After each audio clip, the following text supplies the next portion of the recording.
On January 7, 1990, a team of engineers in Pisa recorded something so alarming that the tower was closed to visitors within just a few hours. Overnight, it had shifted 1 millimeter to the south. 1 millimeter. In the engineering world, that is no longer just movement. It is the sound a building makes right before it screams. The project leader, Michel Jamilkowski, stood in the cold morning air, staring at the laser theodolite readings. His hands were trembling, not from the cold, from the calculations. The tower, this 14,000-ton monument that had stood for 8 centuries, had shifted more in 12 hours than it normally did in 6 months. He turned to his colleague and spoke 5 words that launched the largest architectural rescue operation in modern history. "We have months, not years." Within 6 hours, barriers were already in place. Guards appeared. The tower, which had been visited by 600,000 people the year before, stood empty.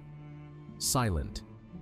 Piazza dei Miracoli, the Square of Miracles, suddenly felt less like a place of celebration and more like a crime scene. Because that is exactly what it was. The only difference was that the crime itself had happened 817 years earlier. But to understand how close the world came to losing one of the most recognizable structures on the planet, you have to go back to the very beginning. Not to the famous tilt, not to the beauty of white marble against the Tuscan sky, but to the ground, to what they found when they began digging in 1173. The builders hit water at a depth of just 3 meters. 3 meters, about 10 feet. In modern construction, no one would put even a garden shed on a foundation like that, let alone a bell tower 56 meters tall. But this was the 12th century. Pisa was rich, powerful, overflowing with money brought in from wars and conquests across the Mediterranean. The city needed a bell tower worthy of its new cathedral, one that would make every ship entering the harbor understand immediately who was in charge here. The architect, Bonanno Pisano, had everything: the vision, the marble, the money. The only thing he did not have was reliable ground.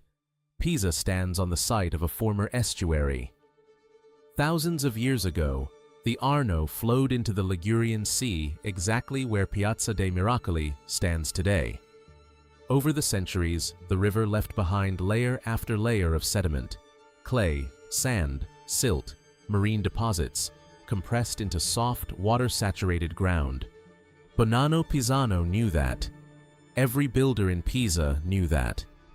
The cathedral itself, whose construction had begun a century earlier, had required serious preparation of the ground: deep wooden piles, stone platforms, reinforced foundations.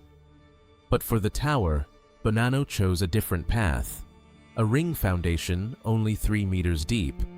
A circular platform of stone and mortar resting in clay like a plate on pudding. Ordinary towers of that period, the ones still standing straight today, had foundations that reached 15 and sometimes even 20 meters down. The foundation of the tower in Pisa was not just shallow, it was catastrophically inadequate. And yet, construction began. On August 9, 1173, the first stones were laid. White marble from the quarries of San Giuliano. Every block was precisely cut. On the outside, they were laid without mortar, in the ancient Roman manner, while the inner part of the walls was filled with rubble and mortar. The design looked magnificent. 8 tiers of arched galleries, each ringed with columns, with a bell chamber at the top. The projected final weight was 14,500 tons, and all of it was supposed to stand on 3 meters of stone foundation laid directly in clay. For the first 5 years, everything went normally. The first tier rose, then the second. They began building the third. Masons carved capitals. Sculptors added decoration. The tower was taking exactly the shape it had been meant to have. Then, in 1178, someone noticed the mortar. On the south side of the tower, the joints between the stones had been compressed, almost squeezed out. On the north side, they were wider, as they should have been. The difference was measured in millimeters, but it was there. It could be measured. The workers reported it to the master builder. They checked everything with plumb lines and primitive water levels. The tower was leaning, only slightly, 0.2 of a degree, about 3 centimeters at the top. That meant the south side was sinking. The clay beneath the foundation was compressing under the enormous weight, but not evenly. Across the area of the foundation, the soil varied. On the south side, there was slightly more clay, slightly more moisture, and slightly less resistance. So that side compacted faster. That was how the tower's slow lean toward collapse began. And then construction stopped. Not because of the lean, because of war. Pisa entered into conflict with Genoa, and the city suddenly had no money, no workers, and no desire to keep building a bell tower when its own survival was under threat. The tower stood unfinished for 94 years, almost a century. 3 tiers, open to the sky, slowly sinking into the earth. And that pause saved it. The weight of the part already built compressed the clay beneath the foundation, forced the water out of it, and allowed the ground to compact. Over the decades, the earth stabilized. Not perfectly, not evenly, but enough. When Giovanni di Simone returned in 1272 to continue construction, the lean had grown to 0.6 of a degree, about 12 centimeters, but it was happening slowly, gradually. The foundation had reached a kind of equilibrium with the ground. Di Simone measured the lean and made the decision that would define the tower's appearance forever. He decided to compensate for the tilt visually. The masons were ordered to make the columns on the north side slightly taller. Each successive tier rose a little higher on the upper side, and because of that, the tower began to curve. The idea was simple. From the ground, it should look straight, even if in reality it was already drifting to one side. It did not work, or rather, it worked in exactly the wrong way. Instead of correcting the problem, it produced a structure that was simultaneously leaning, curving, and carrying an asymmetric load. The extra marble on the north side added tons of weight exactly where the foundation was already weak. The lean continued, and even accelerated a little. By the time Di Simone completed the 7th tier, the angle had reached 1.4 degrees. Then he died, and construction stopped again. For another full century, the tower remained unfinished. 7 tiers, no bell chamber, no bells. Just a strange, curved, leaning marble column that did not really serve its purpose. It became a local curiosity. People called it La Torre Pendente, the Leaning Tower. But it was not famous yet. It was simply wrong. A monument to miscalculation. Only in 1372 was Tommaso Pisano entrusted with finishing what had been begun 2 centuries earlier. He added the bell chamber, the 8th tier. But he faced the same problem. The tower was already leaning, and extra weight could be fatal. So he built the top at a reverse angle, bringing it slightly back toward vertical. From some angles, the top looked almost straight, even though the entire shaft of the tower below remained bent and tilted. He installed 7 bells. The largest, L'Assunta, weighed 3.5 tons. Together with the marble chamber, another 53 tons were added at the top.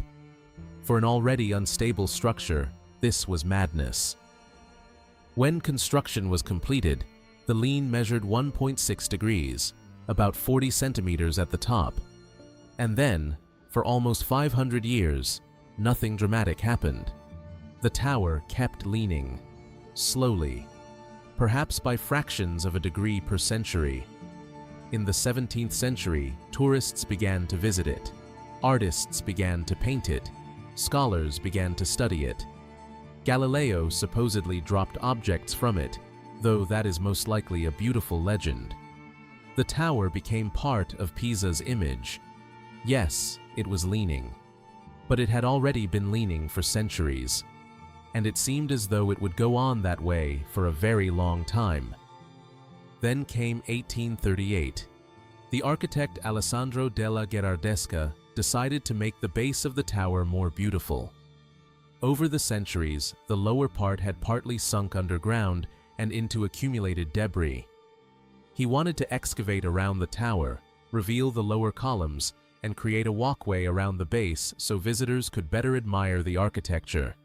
It was supposed to look beautiful, elegant, almost like a return to the original design. Permission was granted. Workers dug a trench around the base, the catino, and removed the earth that had been building up for centuries. They reached the level of the foundation, exposed the lower columns, and created a sunken path around the perimeter. It was beautiful. For about a month. Then, the tower jerked. The removed soil had been acting as a support, as a counterweight. It had partly reduced the asymmetric pressure on the foundation. Once it was taken away, the south side began compressing even faster. Groundwater, which had previously been held back by layers of compacted earth, moved right up to the foundation stones. The clay, soaked again with moisture, became softer. Over the next century, the rate of tilt first doubled, then tripled. By 1900, the tower had reached 3.8 degrees. By 1950, 4.5 degrees. The tilt became obvious even in photographs, no longer amusing, alarming. A tower that had lived in relative stability for half a millennium was now accelerating toward catastrophe. In 1964, the Italian government quietly assembled a committee. Engineers, architects, geologists. Their task was simple and terrifying at the same time.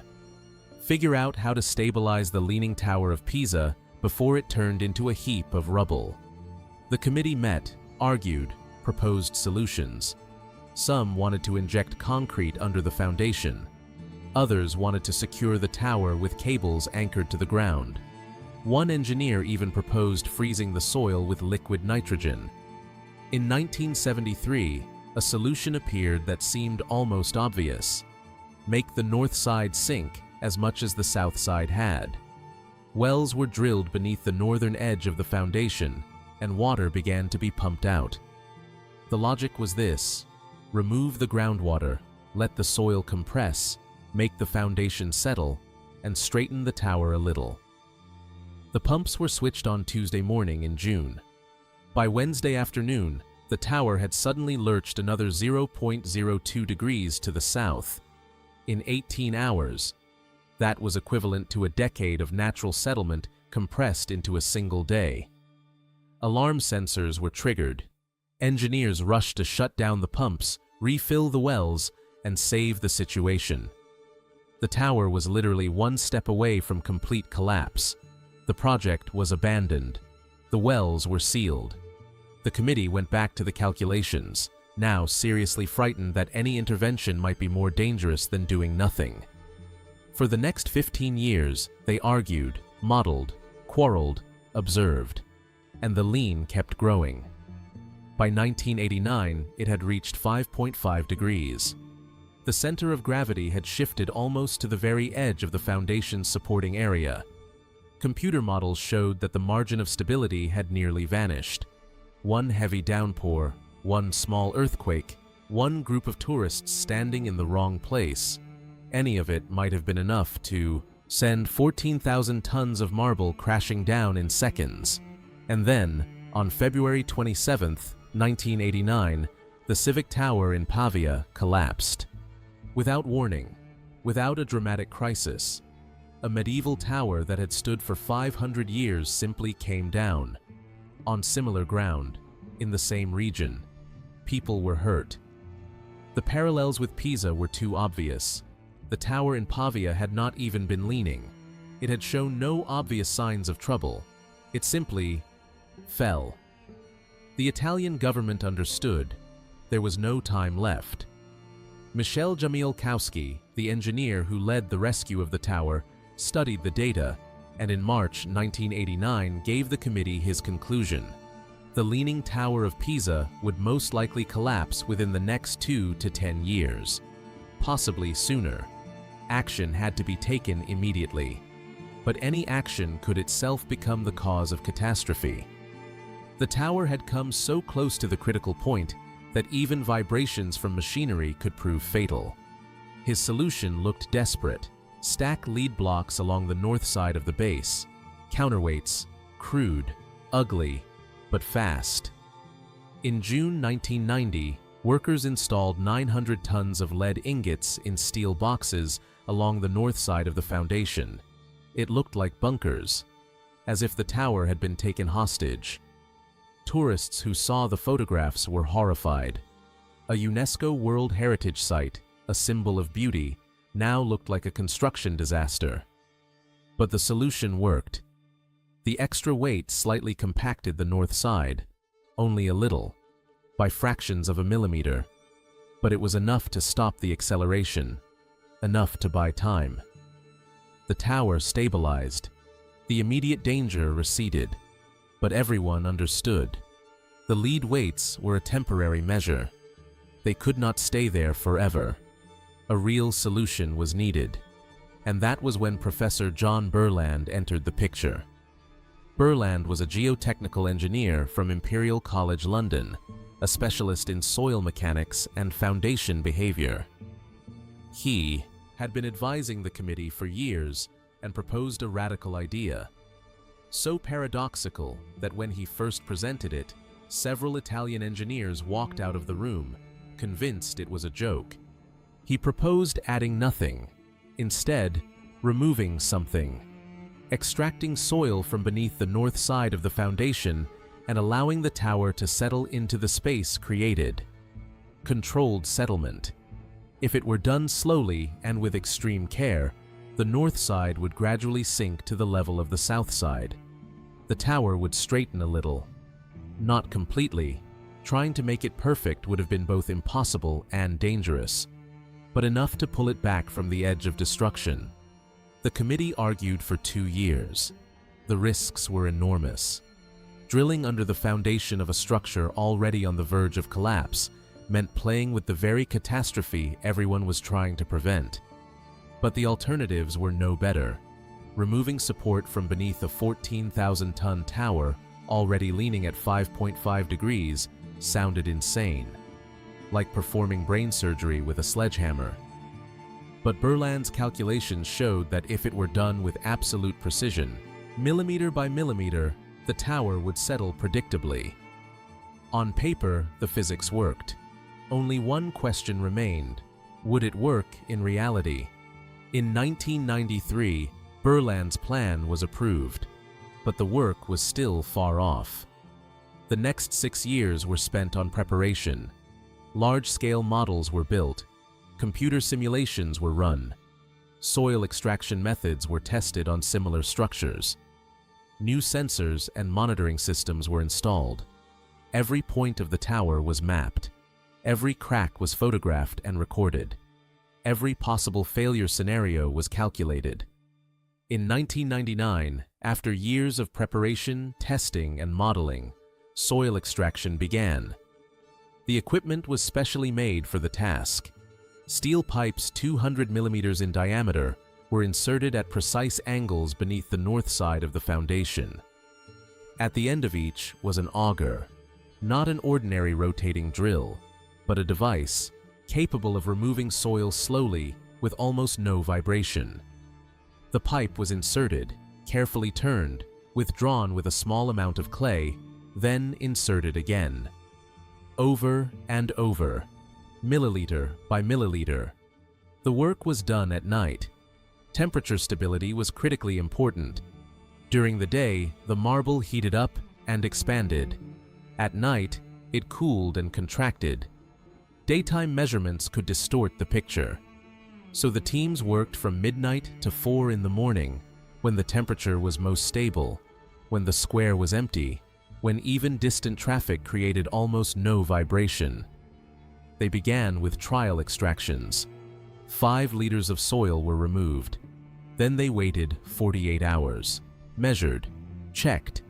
Every point of the tower was tracked by laser theodolites with an accuracy of 1/100th of a millimeter. The tower responded, slowly, reluctantly. The north side began to sink, micrometers at a time. After the first week, the lean had decreased by 0.001 degrees. Almost nothing, but enough to understand. The method worked. Over the next 18 months, engineers extracted soil from 13 different points beneath the north side of the foundation. They worked in rotation, moving from one point to another, never removing too much from a single place, and never working at 2 neighboring points on the same night. The process was painfully slow, and the whole world watched with them. Television crews set up camp right on the square. Engineers held weekly press conferences. Every millimeter of progress was discussed around the world. The rescue of the Leaning Tower of Pisa became one of the most closely watched engineering projects in history, and the pressure only increased, because everyone understood. One mistake, one miscalculation, one careless move, and everything would be over. In March 2000, a small earthquake of magnitude 3.1 shook the region, with its epicenter 40 kilometers away. The tower swayed. Sensors recorded movement in 3 dimensions. Work stopped for 72 hours, while the structure was checked for new cracks, fractures, and any sign of damage. Nothing was found. The tower held. But once again, everyone was reminded how delicate the entire balance was. By December 2000, the engineers had extracted 41 cubic meters of soil. 41 cubic meters, removed literally 1 liter at a time over 600 nights of work. The north side had settled by 45 centimeters. The lean had decreased from 5.5 to 3.97 degrees. The tower had been straightened by about half a degree, effectively rolling it back by 2 centuries of its slow fall. Computer models now showed a safety margin measured not in months, but in centuries. The rescue had succeeded. No one even tried to make it vertical. That was never the goal. Burland and his team aimed for the angle the tower had in 1838, before Della Gherardesca's disastrous excavation. That was the tilt at which the tower had remained stable for centuries. That was its natural equilibrium. Trying to straighten it further would have meant removing too much soil and creating dangerous voids that could themselves have triggered a new crisis. Somewhere beneath Piazza dei Miracoli, under 14,000 tons of marble and 850 years of history, lies a layer of clay about 3 meters down. Soft, unstable, completely unfit for such a structure. Bonanno Pisano knew that. Every builder in 12th century Pisa knew that.